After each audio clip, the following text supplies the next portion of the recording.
بسم اللہ الرحمن الرحیم۔ عزیز طلبہ، نماز کی تاکید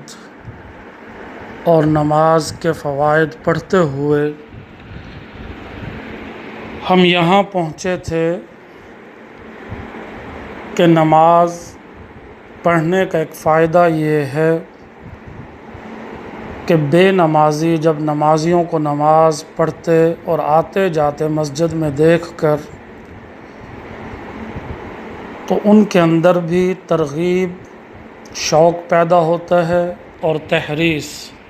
ان کے اندر بھی یہ خواہش پیدا ہوتی ہے کہ وہ بھی نماز پڑھیں۔ اس کا 8واں فائدہ جو آپ کے ٹیکسٹ بک میں ہے وہ ہے کہ نماز میں امام کا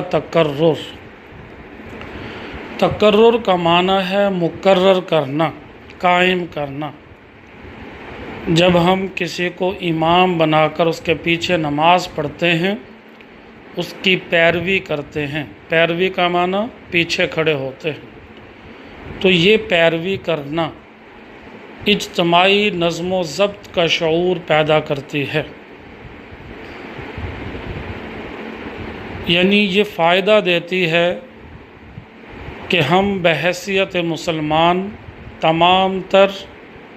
ذاتیات، لسانیات، رنگ، نسل، برادری، ذات پات بھلا کر ہم ایک نظم کے تحت متحد ہو کر، متفق ہو کر ایک امام کے پیچھے کھڑے اور نظم و ضبط کا اظہار کر رہے ہیں۔ یہ نظم و ضبط جب ہم اپناتے ہیں تو ہماری بقیہ زندگی بھی منظم اور مربوط ہو جاتی ہے، ہمارے معمولات اور معاملات شیڈول کے مطابق چلنے لگ جاتے ہیں۔ تو نماز باجماعت پڑھنے سے ایک فائدہ یہ ہوتا ہے کہ ہمارے اندر نظم و ضبط کا شعور پیدا ہوتا ہے اور ہماری ہول لائف مینیج ہو جاتی ہے۔ اگر ہم اس نظم و ضبط کو چھوڑ دیں اور باجماعت نماز ادا نہ کریں، بغیر کسی وجہ کے گھروں میں بیٹھے رہیں اور نماز کی طرف دھیان نہ کریں، تو نبی اکرم صلی اللہ علیہ وآلہ وسلم نے نماز باجماعت کے لیے مسجد میں نہ پہنچنے والے افراد کے لیے فرمایا تھا کہ جو لوگ نماز کے لیے مسجد میں نہیں آتے، اگر مجھے ان کی بیوی بچوں کا خیال نہ ہوتا تو میں ان کے گھروں کو آگ لگوا دیتا۔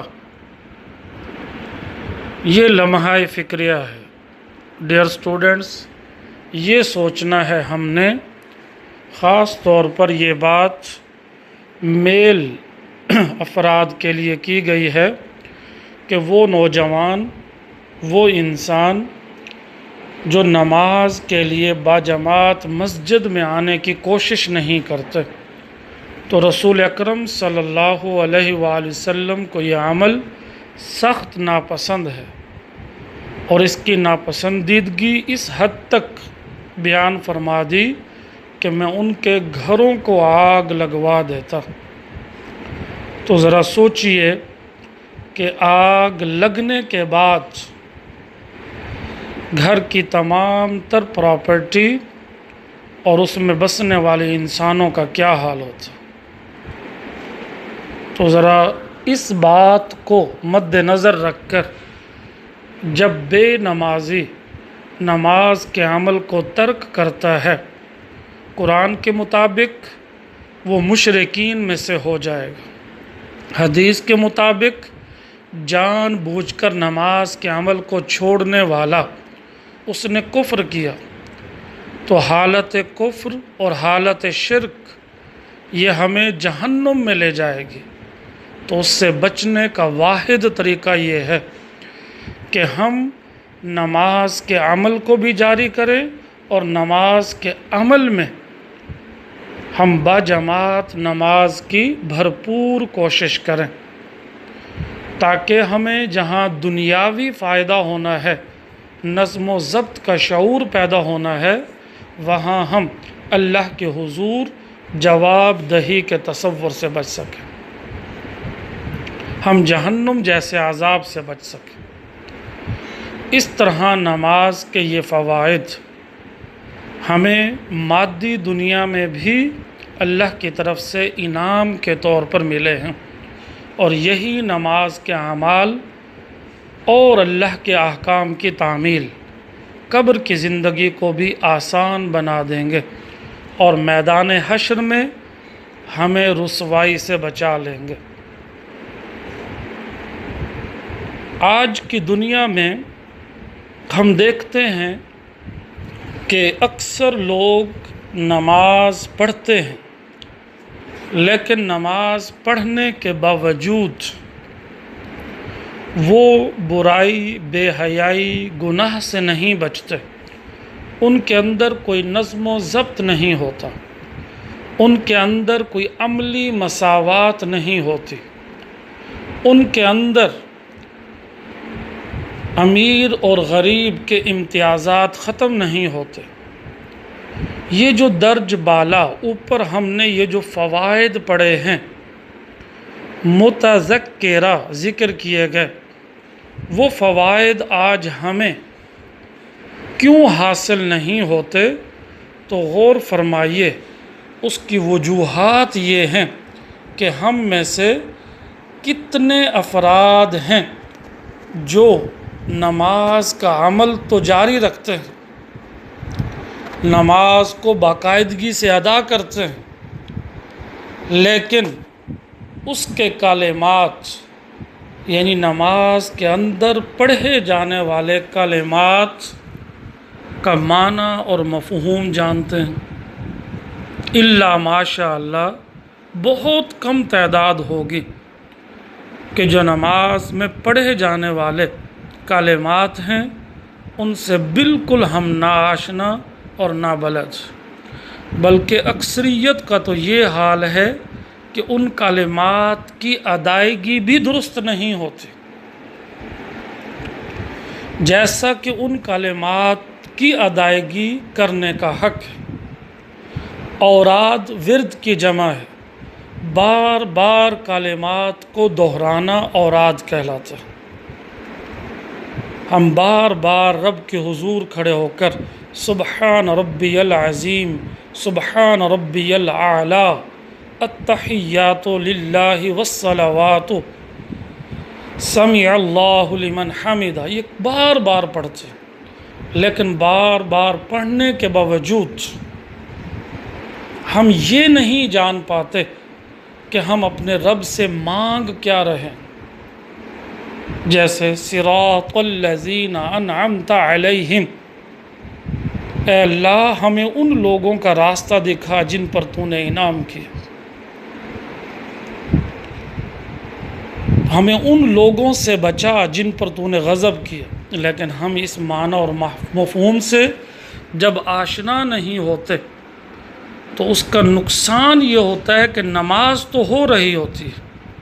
لیکن نماز کے فوائد سے ہم محروم ہو رہے ہوتے۔ اسی طرح آقا علیہ الصلاۃ والسلام نے فرمایا کہ جب بندہ بے دہانی سے بغیر توجہ کے اللہ کے حضور کھڑے ہو کر نماز پڑھتا ہے تو جو ہی وہ نماز یا عبادت کے عمل سے فارغ ہوتا ہے تو اللہ فرشتے کو حکم دیتا ہے اس کی عبادت کو لپیٹ کر اس کے منہ پر مار دو۔ یہ ہمیں یہاں احساس نہیں ہوتا۔ یہی وہ بات جب قبر میں اور میدان حشر میں اعمال نامے میں ملے گی کہ جتنا بے دہانی سے پڑھا تھا وہ تو اسی وقت لوٹا دیا گیا تھا، تو اس وقت افسوس ہوگا، اوہو کاش کہ ہم نماز کی ادائیگی کو سیکھ لیتے، کاش کہ ہم نماز کے کلمات اور اوراد کا معنی اور مفہوم جان لیتے تو آج ہماری نمازیں نامہ اعمال میں درج ہوتی۔ اور اسی طرح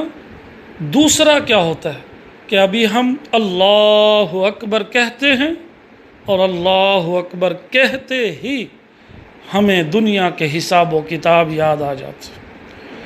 ہمیں دنیاوی معمولات اور فرائض اور ادائیگی یاد آ جاتی ہے، یا ہم دوستوں سے کی ہوئی گپ شپ اور انجوائے کی ہوئی پارٹی اس کو یاد کرنا شروع کر دیتے ہیں۔ اور نماز میں جب بے دھیان ہوتے ہیں تو یہاں لکھا ہے نماز میں حضور قلب سے،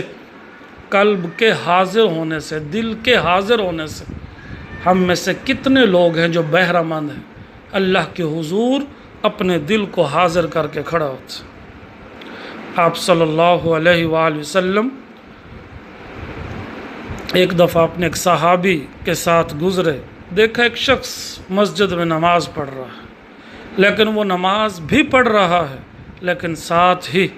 وہ اپنے جسم سے، اپنے کپڑوں سے اور اپنی داڑھی سے بھی کھیل رہا ہے۔ تو آقا علیہ الصلوۃ والسلام نے فرمایا اگر اس کے دل میں خشوع اور خضوع ہوتا، دھیان اور توجہ ہوتی، تو یقیناً اس کے جسم پر بھی خشوع اور خضوع ہوتا۔ اس لیے اللہ تبارک و تعالی نے سورۃ الماعون میں ارشاد فرمایا ہے فویل للمصلین، کتنے نمازی ایسے ہیں جو نماز تو پڑھتے ہیں لیکن نماز پڑھنے کے باوجود فویل، پس ان کے لیے ہلاکت ہے، تباہی ہے، بربادی ہے۔ کس وجہ سے ہے؟ الذین هم عن صلاتهم ساہون، کہ وہ اپنی نمازوں میں سستی کرتے ہیں، وضو کی ادائیگی ہو، نماز کی شرائط اور آداب ہوں، اور نماز میں دل کے ساتھ، توجہ اور دھیان کے ساتھ کھڑے ہونا، اس سے ہم فائدہ نہیں اٹھاتے بلکہ بے خبر رہتے ہیں۔ ہم میں سے کتنے لوگ ایسے ہیں کہ جو نماز تو پڑھتے ہیں لیکن اس کے اہم ترین مقصد سے غافل ہیں۔ وہ اہم ترین مقصد کیا ہے؟ اللہ نے سورہ عنکبوت میں ارشاد فرمایا ان الصلاۃ، بے شک نماز، تنہا عن الفحشاء والمنکر، کہ نماز بے حیائی اور برائی سے روکتی ہے۔ لیکن وہ نماز کیوں نہیں روک پاتی؟ جو نماز پڑھنے کے باوجود بھی ہم برائی اور بے حیائی کی طرف مائل رہتے ہیں، تو اس کی بنیادی وجوہات ذکر کر دی گئی کہ کلمات اور اوراد کا معنی، ان سے ناواقف ہونا، دل کے ساتھ حاضر ہونا، نماز کے اہم مقصد کہ نماز بے حیائی اور برائی سے روکتی ہے، اس سے آگاہ نہ ہونا۔ اس لیے آج ہماری نمازیں بے حقیقت ہیں، ایسی ہی جیسے کوئی پھول ہو بغیر خوشبو کے یا جسم ہو بغیر روح کے۔ ہم دنیا میں کسی کو خوشبو سے محروم یا بالکل ہی کچلا ہوا، مسلا ہوا پھول اٹھا کر اپنی محبت کا اظہار کرنے کے لیے پیش کرے تو دنیا میں ہی کوئی شخص وہ پھول پکڑتے ہی ہمارے منہ پر دے مارے گا کہ ایک طرف محبت کا، ایک طرف میرے ساتھ لگاؤ کا تعلق رکھتے ہو، اور پیش کیا کر رہے ہو؟ نکمی اور ادنا چیز۔ تو ذرا سوچئے کہ احکم الحاکمین کی بارگاہ میں جب نمازیں بے خوشبو جائیں گے، جب بے روح جائیں گے، تو اس کا فائدہ ہوگا یا نقصان؟ اس سے نجات ملے گی یا عذاب؟ عزیز طلباء، ہمیں نماز کی حقیقت کو سمجھ کر ان کے کلمات اور اوراد کے معنی اور مفہوم کو جاننا، اور نماز کے مقصد سے آگاہ ہونا، اور نماز میں اپنے دل اور دھیان اور توجہ کے ساتھ کھڑا ہونا، اگر ہم اس کو لازم کر لیں تو یہی نماز جو ہے کل بروز قیامت ہماری بخشش اور نجات کا سبب بنے گی۔ انشاءاللہ نیکسٹ لیکچر میں روزہ اور اس کے متعلقات پر ڈسکس کریں گے۔ السلام علیکم ورحمۃ اللہ وبرکاتہ۔